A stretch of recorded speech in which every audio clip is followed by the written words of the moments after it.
Allah says in the Quran, if you fall or go through any pain or hardships, they also go through hardships. Meaning, whether you're a believer or not, everyone goes through hardships. Everybody feels pain in the same way. You're both human. Don't think that you, because you're a believer, that Allah is going to send 1,000 angels to lift you and protect you from everything. No, you are the same as everyone else. We are all in a test in this world. And the time this test ends is at our death. He says, you feel pain and they feel pain. But one thing is different.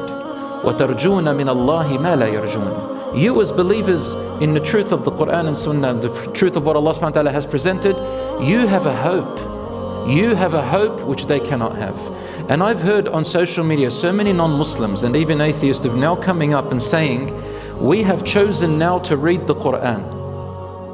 You'll say, I'm an atheist, but I've chosen to read the Quran. Why? Because they are saying, we want to know how and why those men, women and children in Gaza, through all the atrocities that they're going through everything that will make you lose hope, they are only getting stronger. What is the hope that keeps them going? We want to read this Quran. We want to know, how are they facing persecution and oppression and pain? Their children are being massacred and chopped to pieces in front of them, yet they stand even stronger in their iman. We want to know what the secret is, because they don't. They don't know what the secret is. Most people who become atheists is not because logically they were not convinced. That's only part of the reason. But it's because they cannot understand the meaning of suffering and why God would create people with suffering on this earth. They can't explain it, they can't interpret it. Whereas, did you know that Islam is the only religion which emphasizes to embrace suffering and to love it? We look at it positively, suffering. The mindset is different. Because when you look at suffering in a positive light, you know that Allah is putting you through this hardship for a reason. And that hardship is your test for the hereafter. Or there is good that's going to come out of it, or Allah has a plan, or you're learning from mistakes that you made. A Muslim never looks at suffering in a negative light. If you do, then you are punishing yourself.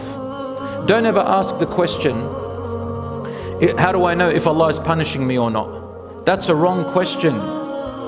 The question is, how should you be facing that suffering?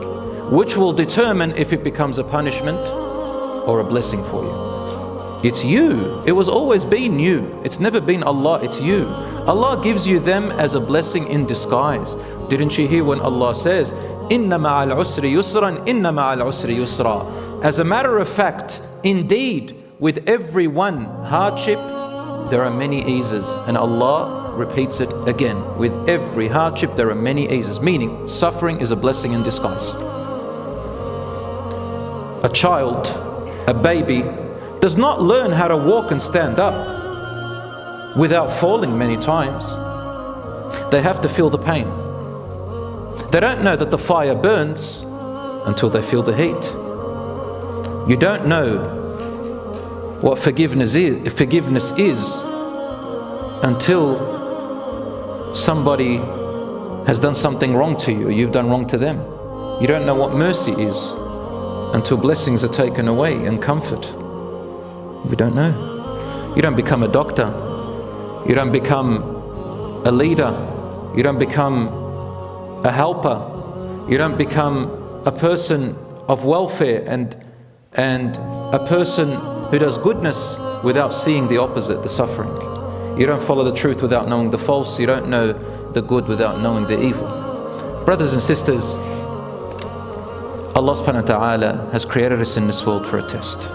And that test is short. And until you can accept that, you will not find the true happiness that you're looking for.